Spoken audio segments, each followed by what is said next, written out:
안녕하십니까. 인생성형가 정영기입니다. 봄입니다. 3월 중순으로 접어드는데요.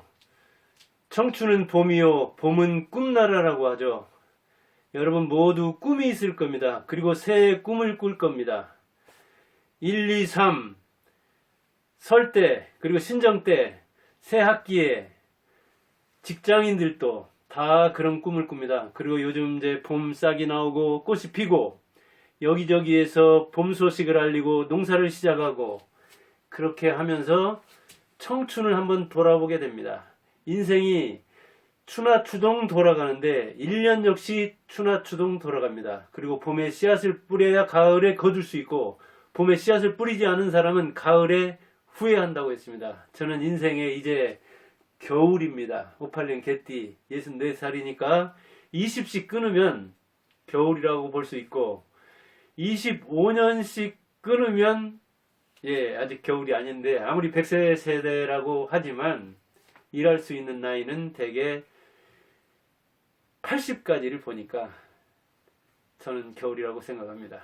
그런데 인생의 겨울에 맞이한 이 봄, 아이러니하죠. 꽃은 필 겁니다. 그리고 그 나무 자체가 고목 같고 등걸 같아도 그 자체가 또 꽃일 수 있습니다.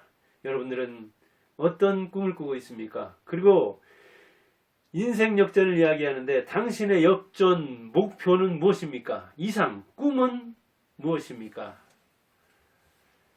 나는 그냥 보통 사람이면 돼.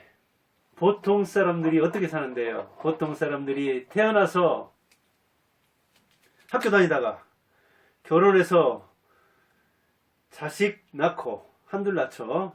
그 다음에 집 사고 애들 결혼하는 거 보고 그 다음에 죽으면 되지. 이게 인생의 추나 추동일 겁니다. 그렇게 봄에서 겨울까지 지냈는데 거기서 중요한 것이 집이고 자녀고, 그런데 그것이 모두 돈에 연결되어 있죠. 그래서 우리가 돈 하는지도 모릅니다. 그리고 인터넷에 나오는 중산층을 보니까 이게 이제 중산층의 개념은 그 마르크스의 어떤 계급주의에 입각한 그런 이야기다. 그런 계급론이다. 그렇게 보기도 하고, 그리고 상중하 그냥 나누는 거다. 중산층, 중류 그렇게 보면 된다. 그거 역시 신분에 입각한 인간 구분 아니냐? 또 그렇게 얘기하는 사람도 있죠.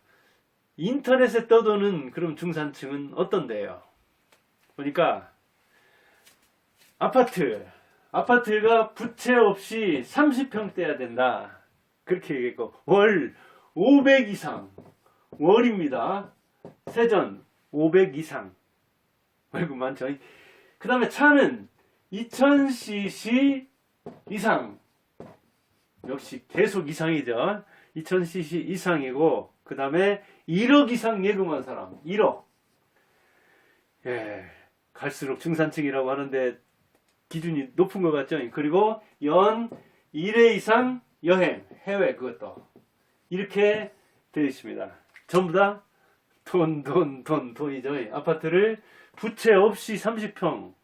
이게 제가 있는 여기 전주 같으면 뭐 한 3억 안팎이면 충분하지만 서울, 그 중에서도 강남 같으면 아마 20억 30억 돼야 할 겁니다. 지방에서는 한 3, 4억, 서울에서는 10억에서 한 30억이니까 차이가 많죠. 월 500 이상 소득. 그 다음에 차는 2000cc, 차도 마찬가지죠.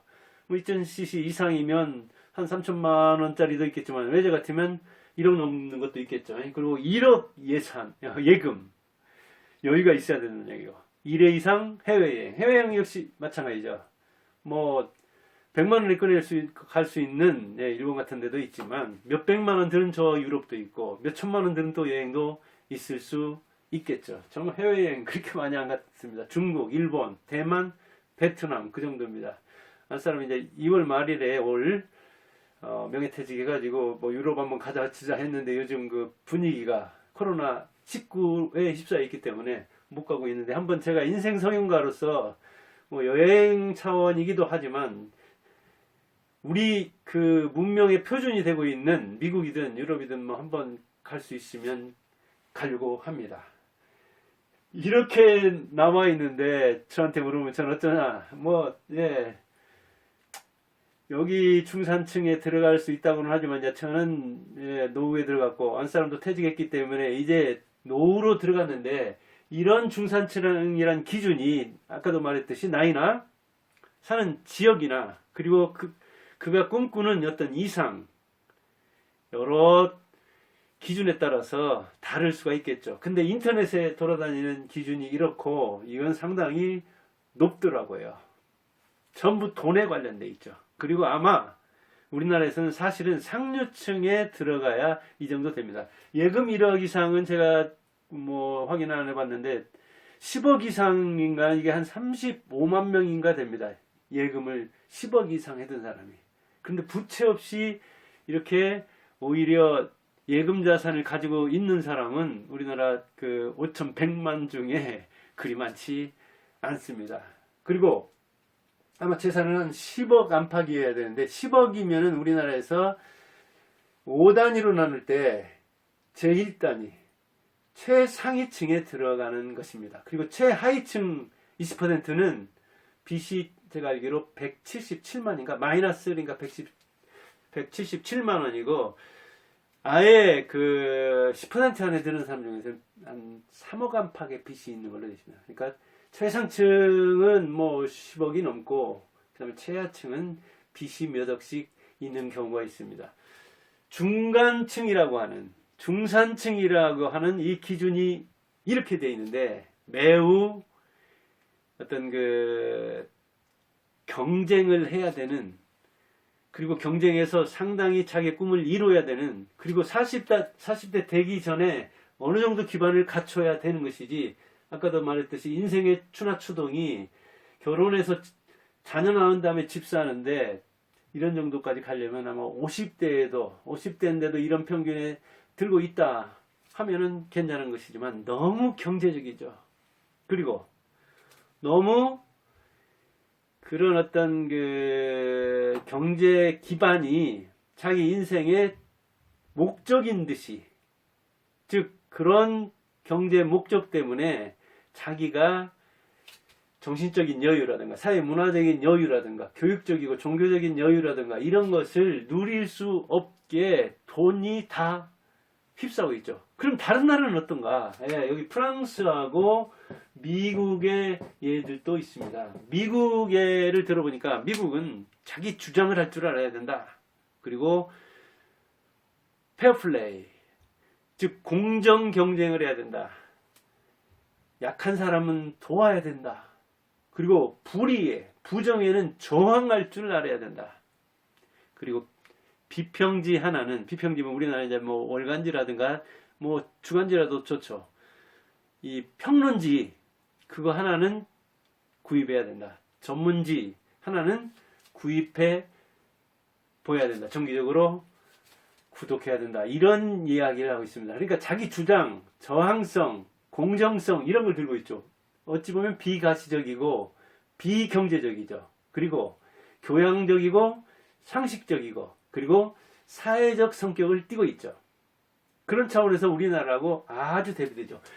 우리나라가 오죽하면 미국이나 유럽보다는 금전욕이 한 10배는 강하다고 합니다. 금전욕이 이 서구 선진국에 비해서 10배는 강하다고 합니다. 그러다 보니까 금전 목적을 위해서 요즘 그 한국토지공사 얘기 나오던가요?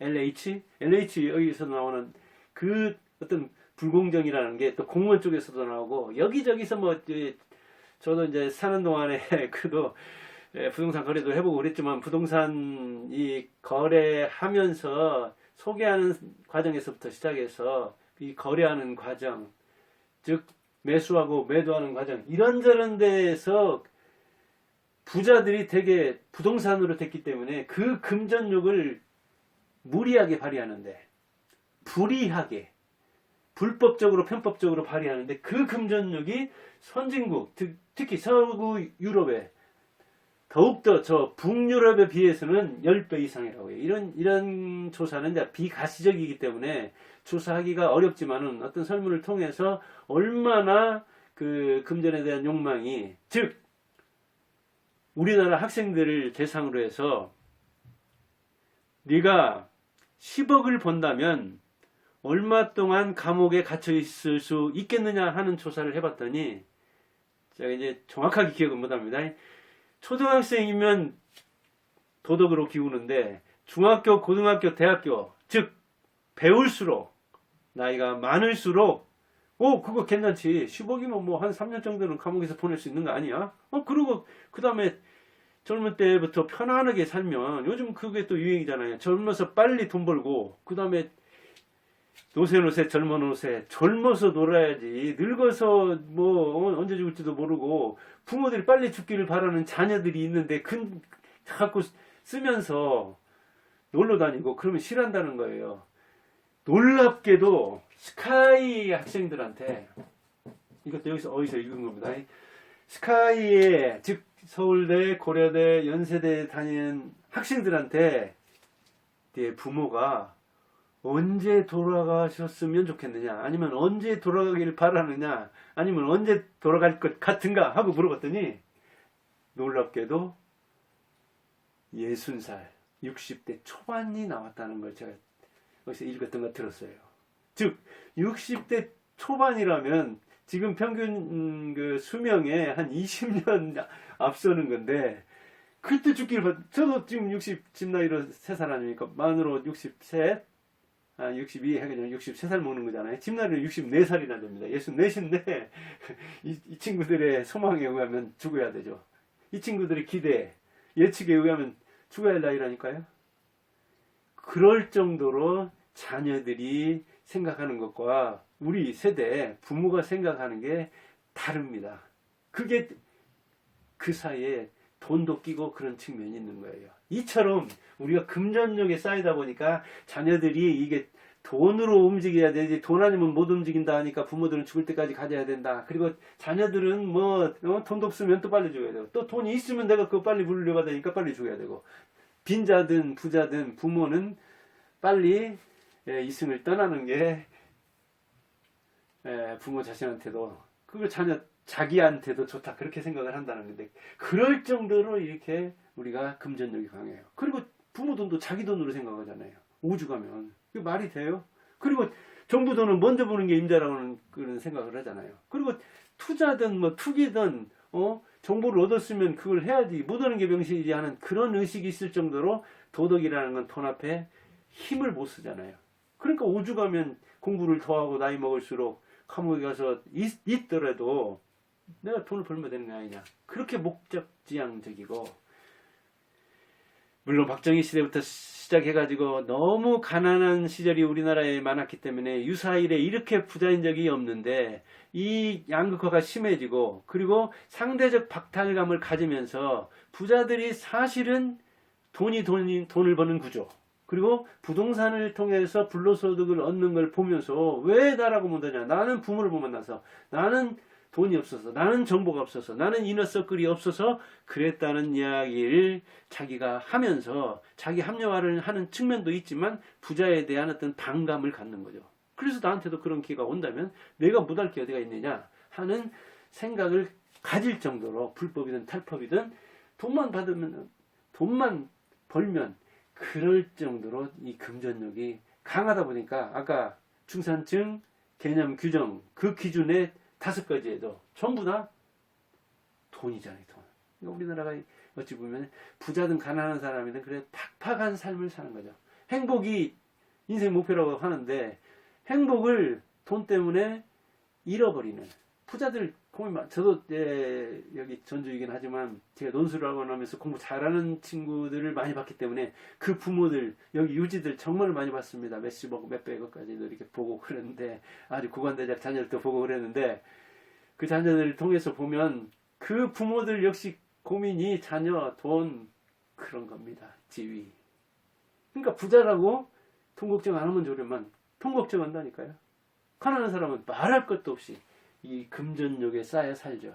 근데 외국인들처럼 그렇게 교양을, 그랬으면 얼마나 좋겠어요. 이 프랑스 사람들의 그건 더욱더 그래. 미국 사람들보다 악기 하나쯤 다뤄야지,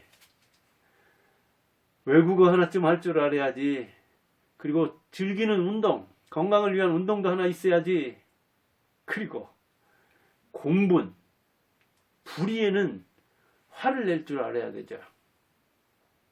이렇게 프랑스 사람들 역시 뭐 물론 외국어도 하고 운동도 하고 그러려면 요리도 하고 그러려면 돈이 필요하긴 하죠. 그러니까 미국 사람들보다는 조금 이 금전이 필요한 희망이긴 하지만 중산층 개념이 매우 좀 주관적이고 그리고 비가시적이고 비경제적인 측면이 있죠. 우리나라처럼 이렇게 돈으로 맥치를 하는 경우는 드물잖아요. 그래서 우리가 이렇게 힘든가 봅니다. 불법을 저지르고도 돈을 얻으면 된다는 어떤 그런 뻔뻔한 사회에서 살지 모릅니다. 오죽하면은 이런 상황에서 60대들은 노후빈곤으로 들어가요. 노후빈곤이라는 건 뭐냐? 근데 중위층 개념을 알면 노후빈곤은 금방 알 수 있습니다. 그러면 실제로 이렇게 희망을 하는데 프랑스 사람들, 미국 사람들 그렇게 중간층에 대해서, 중류층에 대해서 개념 규정을 하는데 진짜 그러면 중위층은 어떤 사람이냐? 중위소득이라고 해요. 이건데 중위소득은 여러 기준으로 12개 부처에서 그리고 몇십 개나 되는 어떤 복지 그리고 어떤 혜택 지금 그 재난지원금 이런 것처럼 할 때 의료보험 그 보험료 산정 여러 가지 차원에서 활용을 하는데 이걸 보건복지부에서 정합니다. 정했어요. 올해도 고시를 해가지고 2021년 중위소득은 얼마냐? 그리고 중위소득이란 개념은 뭐냐? 1등에서 꼴등까지를 쭉 세웠을 때 중간에 위치하는 사람의 세금 제하기 전, 즉 세전 소득을 말하는 겁니다. 그리고 그것은 398만 뒤에 적금 붙습니다. 398만 3,950원으로 정했습니다. 2021년. 그러니까 398만이라고 하면 되겠고 계산하기 쉽게 400만이라고 하죠. 의외로 많죠. 이게 중위소득입니다. 근데 식구는 몇 명? 3인이요. 3인. 근데 뭐 우리나라 그 가구 평균이 2.5명 안팎이 돼가지고 이렇게 반올리면서 3인 가구 중위소득이 세전 400만 원이니까 세금을 뗀다 하면 한 380 안팎 한 달에 그 정도 받으면 소득으로서는 중위입니다. 이제 자산은 저리 놓고요. 그러면 중위소득의 절반도 안 되는 사람을 빈곤층 그래요. 하류. 그러니까 50% 미만이니까 199만 밑에. 이 60대들은 거의 다 거기에 들어갈 겁니다. 공무원이라든가 군인이라든가 이렇게 연금을 받는 사람은 왜냐하면 국민연금 평균도 52만 원이거든요. 한 60만 원 안팎이에요. 그러니까 그 사람들은 다른 개인연금 든다 하더라도 199만 원 마련하기 아마 힘들 거예요. 3인 가구가 아니더라도 이제 2인 가구면 좀 적어도 되겠지만은. 그 다음에 중류소득은 이 중위소득의 50%에서 150%, 곧 200만 원에서 599만 원. 여기 들어가죠, 지금. 그러니까 노인들은 이 중인 되게 힘들다니까요. 그 다음에 이제 150% 이상은, 즉 600만 원 이상은 상류로 봅니다. 이게 상중하 이렇게 나누죠. 그런데 아마 이렇게 200에서 600이라고 할까요? 599만 원까지 폭을 넓게 잡기 때문에 중간계층이 많습니다. 중류가 많은 거예요. 그런데 당신은 어떻습니까? 아까 저는 얘기했죠. 저는 이제 이렇게 안사람 명예퇴직 했는데도, 그리고 제가 50살부터 이렇게 말하고 쓰는 일, 읽는 일을 했는데도, 제가 이제 그 전에 물론 학원에 가지고 어느 정도 뭐 이렇게 벌어놓은 것도 있지만, 그냥 이게 중위에는 됩니다. 중위는 되고, 제가 너무 극빈이면은 이거 방송할 때 좀 편견을 가질 수 있겠잖아요. 또 너무 상위층이면, 이 부르주아지가 되면은, 강남 좌파가 되면, 강남 우파가 되면 역시 현실을 잘 모릅니다. 그래서 제가 6형제이고 한 사람 5형제이고 그런데 전 주변에서 사실은 하류도 많이 보고 중류도 많이 봅니다. 그리고 제가 학원할 때라든가 있어 보면 우리 최상류, 대한민국에서 최상류에 들어갈 만한 사람, 지방에서는 최상류, 초상류들을 못 봤습니다. 그러나 뭐 속속들이 어떻게 봅니까? 자녀를 통해서 이제 보고 이렇게 제가 소문을 통해서 보고